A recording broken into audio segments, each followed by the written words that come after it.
नमस्कार दोस्तों, आप सभी का स्वागत है साइंस क्लासेस के यूट्यूब चैनल पर। आज हम लोग पढ़ने वाले हैं बिहार ITI 2025 का जीके का क्वेश्चन। तो चलिए दोस्तों, हम लोग स्टार्ट करते हैं। आज का पहला क्वेश्चन है दोस्तों, महात्मा गांधी का जन्म कहाँ हुआ था।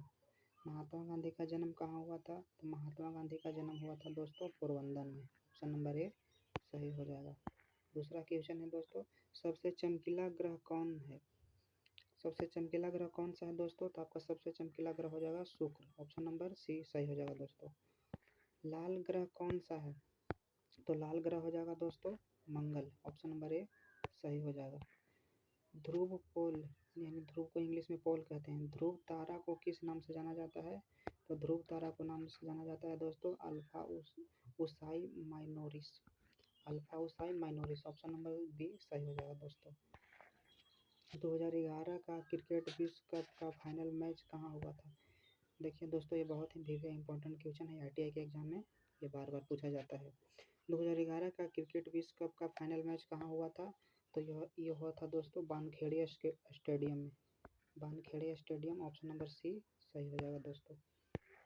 छठा क्वेश्चन है दोस्तों, मुस्लिम लीग की स्थापना कब हुआ था? मुस्लिम लीग की स्थापना कब हुआ था?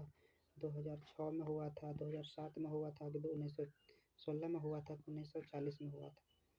तो आपका राइट ऑप्शन हो जाएगा दोस्तों 2006 में हुआ था। Option number A. बांग्लादेश की मुद्रा क्या है?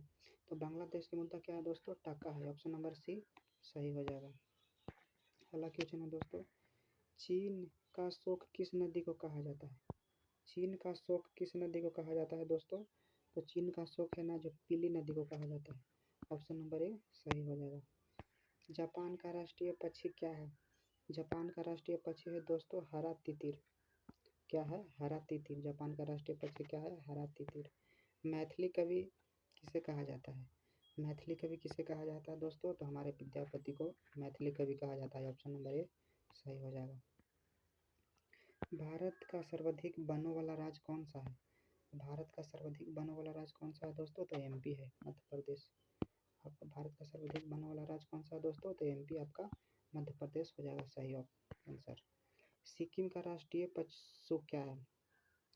सिक्किम का राष्ट्रीय पशु क्या है दोस्तों? तो आपका रेड पांडा हो जाएगा। ऑप्शन नंबर डी सही हो जाएगा, रेड पांडा। अगला क्वेश्चन है दोस्तों, उड़ीसा का राष्ट्रीय पक्षी क्या है? उड़ीसा का राष्ट्रीय पक्षी क्या हो जाएगा दोस्तों? भारतीय रोलर। ऑप्शन नंबर ए सही हो जाएगा, भारतीय रोलर। ब्रह्म समाज के संस्थापक कौन थे? ब्रह्म समाज के संस्थापक कौन थे दोस्तों? तो ऑप्शन नंबर ए हो जाएगा राजा Ram Mohan Roy. Option number A सही हो जाएगा। पोलियो के पीने वाले टीका का आविष्कार कौन थे? यानी जो पोलियो जो टीका लगाया जाता है उसका आविष्कार किसने किया था? तो उसका आविष्कार किसने किए थे? कोपरिक्स ने। ऑप्शन नंबर सी सही हो जाएगा दोस्तों। एशिया का सबसे बड़ा पशु मेला कहाँ आयोजित होता है? तो एशिया का सबसे बड़ा पशु मेला होता है हमारे बिहार सोनपुर में होता है दोस्तों। बहुत ही इंपॉर्टेंट क्वेश्चन है दोस्तों ITI एग्जाम से related. Sonpur Bihar. Option number B सही हो जाएगा दोस्तों। ईरान का प्राचीन नाम क्या है? ईरान का प्राचीन नाम क्या है दोस्तों? तो फारस है। ऑप्शन नंबर सी सही हो जाएगा। क्या है? फारस। महाराष्ट्र का राजकीय वृक्ष क्या है? तो महाराष्ट्र का राजकीय वृक्ष क्या हो जाएगा दोस्तों? आम हो जाएगा। ऑप्शन नंबर डी सही हो जाएगा। महाराष्ट्र का राजकीय वृक्ष क्या है? आम है। शिवाजी के कितने मंत्री थे? तो शिवाजी के कितने मंत्री थे दोस्तों? 8 मंत्री थे। ऑप्शन नंबर सी सही हो जाएगा, 8 मंत्री थे। यूके का राष्ट्रीय चिन्ह क्या है? यूके का राष्ट्रीय चिन्ह क्या है दोस्तों? तो गुलाब का फूल। ऑप्शन नंबर ए सही हो जाएगा। विश्व में किस धर्म के अनुयायी सबसे अधिक है? यानी विश्व धर्म में किस धर्म के अनुयायी सबसे अधिक है? तो आपका ईसाई धर्म का हो जाएगा दोस्तों। ऑप्शन नंबर बी सही हो जाएगा। भारत में कौन सी भाषा सर्वाधिक बोली जाती है? तो भारत में हमारे हिंदी भाषा सर्वाधिक बोली जाती है। ऑप्शन नंबर ए सही हो जाएगा दोस्तों। भारत का प्रथम महिला केंद्रीय मंत्री कौन थी? भारत के प्रथम महिला केंद्रीय मंत्री कौन थी दोस्तों? तो ये हो जाएगा राजकुमारी अमृता गौर। राजकुमारी अमृता गौर। ऑप्शन नंबर सी सही हो जाएगा दोस्तों। भारत का सबसे बड़ा गिरजाघर कहाँ में है? तो ये आपका है दोस्तों सेंट कैथेड्रल में। सेंट कैथेड्रल में। ऑप्शन नंबर बी सही हो जाएगा दोस्तों। फ्रांस के सरकारी दस्तावेज का नाम क्या है? फ्रांस के सरकारी दस्तावेज का नाम क्या है दोस्तों? Yellow book. Yellow book, option number D सही हो जाएगा। कोविड-19 के बचाव के लिए कौन सा सबसे अच्छा सुरक्षा मास्क है दोस्तों? तो N95। कौन सा है? N95 सबसे अच्छा मास्क है। अर्थशास्त्र के पिता किसे कहा जाता है? अर्थशास्त्र का पिता किसे कहा जाता है दोस्तों? तो एडम बिस्मथ को। अर्थशास्त्र के लेखक कौन है? तो अर्थशास्त्र के लेखक कौन है? चाणक्य, जिसे कहते हैं कौटिल्य। राज अपहरण नीति किनके द्वारा अपनाई गई थी? राज अपहरण नीति किनके द्वारा अपनाई गई थी दोस्तों? तो लॉर्ड डलहौजी द्वारा, ऑप्शन नंबर सी सही हो जाएगा। लॉर्ड डलहौजी द्वारा। सबसे लंबे समुद्री तट वाला भारतीय राज्य कौन सा है? सबसे लंबे समुद्री तट वाला भारतीय राज्य कौन सा है दोस्तों? तो आपका गुजरात हो गया, ऑप्शन नंबर ए सही हो जाएगा। मिशन इंद्रधनुष किससे संबंधित है? मिशन इंद्रधनुष किससे संबंधित है दोस्तों? तो यह टीकाकरण से, ऑप्शन नंबर ए सही हो जाएगा, टीकाकरण से। भाभा परमाणु अनुसंधान की स्थापना कब की गई थी? भाभा परमाणु अनुसंधान की स्थापना कब की थी दोस्तों? तो आप लोग याद रखिएगा 1954 ईस्वी में, ऑप्शन नंबर बी सही हो जाएगा। हवा से हवा में मार करने वाली मिसाइल कौन सी है? देखिए दोस्तों, इंपॉर्टेंट क्वेश्चन है। हवा से हवा में मिसाइल कौन सी है? तो आपका अस्त्र हो जाएगा, ऑप्शन नंबर ए सही हो जाएगा, अस्त्र। चीनी यात्री फायान किसके शासनकाल में भारत आया था? यह बहुत ही इंपॉर्टेंट क्वेश्चन है दोस्तों, 88 से रिलेटेड से एग्जाम से। तो कौन थे? चंद्रगुप्त द्वितीय। चीनी यात्री फायान भारत कौन आया था? चीनी यात्री फायान किसके शासनकाल में भारत आया था? चंद्रगुप्त द्वितीय के। अशोक किसका उत्तराधिकारी था? अशोक किसका उत्तराधिकारी था दोस्तों? तो बिंदुसार का, ऑप्शन नंबर ए सही हो जाएगा। एस्थर डुफ्लो को किस क्षेत्र में नोबेल पुरस्कार दिया गया था? तो किस क्षेत्र में दिया गया था दोस्तों? अर्थशास्त्र में दिया गया था। किस क्षेत्र में? अर्थशास्त्र में दिया गया था। क्वेश्चन नंबर 37 है दोस्तों, रेमन मोसेले पुरस्कार सबसे पहले किसे दिया गया था? दिया गया था विनोद भावे को, ऑप्शन नंबर ए सही होगा, विनोद भावे को।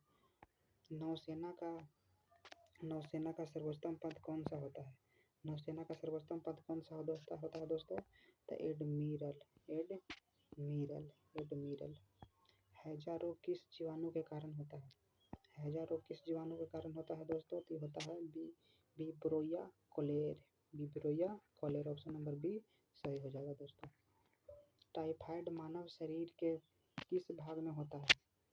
टाइफाइड है रोग जो मानव शरीर के किस भाग में होता है? तो होता है आंत में, ऑप्शन नंबर ए सही हो जाएगा, आंत में। उच्च शिक्षा का केंद्र वल्लभी स्थित है। उच्च शिक्षा का केंद्र वल्लभी किस राज्य में स्थित है? आपका गुजरात राज्य में स्थित है, गुजरात राज्य में स्थित है, ऑप्शन नंबर ए सही हो जाएगा। पश्चिम बंगाल, अपना देखिए अगला क्वेश्चन है 42 क्वेश्चन। अपनी राजधानी को दिल्ली से दौलताबाद कौन ले गया था?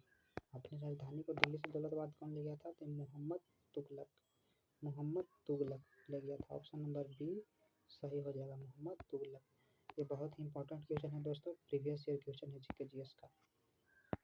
अगला क्वेश्चन है दोस्तों, भारत के औद्योगिक वित्त का कौन सा इनमें से स्रोत नहीं है? तो भारत का औद्योगिक वित्त का कौन सा स्रोत नहीं है दोस्तों? Unit Troy of India. अगला क्वेश्चन है, भारतीय अर्थव्यवस्था में किस पंचवर्षीय योजना काल में दौरान कीमत स्तर घटा था? किसमें घटा था? तो चौथी योजना में। किसमें? चौथी योजना, ऑप्शन नंबर सी सही हो जाएगा। 45वां क्वेश्चन है दोस्तों, भारत में नोट निर्गम प्रणाली आधारित है। तो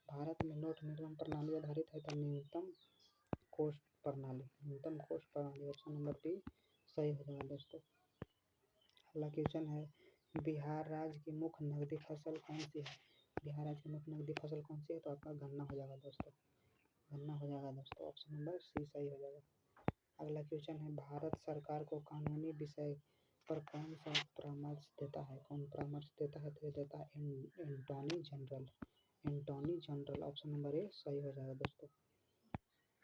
49वां क्वेश्चन है, उच्च न्यायालय ने न्यायाधीशों की संख्या की वृद्धि करने की शक्ति किसके पास है? उच्च न्यायालयों में न्यायाधीशों की संख्या को वृद्धि करने की शक्ति किसके पास है? तो है सांसद के पास। ऑप्शन नंबर सी सही हो जाएगा, सांसद के पास। किसके पास? सांसद के पास। किसके पास है? सांसद के पास है। भारत के बैंकिंग प्रणाली में उच्चतम बैंक कौन सा है? उच्चतम बैंक में सबसे उच्चतम बैंक कौन सा है? है reserve bank of India. Reserve bank of India. इतना ही क्वेश्चन था आज के लिए दोस्तों। इस वीडियो में हम जीके जीएस का 50 क्वेश्चन देख लिए। अगले वीडियो में दोस्तों हम इसका साइंस का क्वेश्चन लाएंगे, उसके बाद मैथ का क्वेश्चन लाएंगे दोस्तों, बिहार ITI एग्जाम से रिलेटेड। आप लोग इस क्वेश्चन को याद कर लिएगा दोस्तों, चाहे तो आप कॉपी में नोट कर लीजिएगा दोस्तों। ये बहुत ही इंपॉर्टेंट क्वेश्चन है एग्जाम से रिलेटेड। मिलते हैं अगले वीडियो में दोस्तों, तब तक के लिए जय हिंद।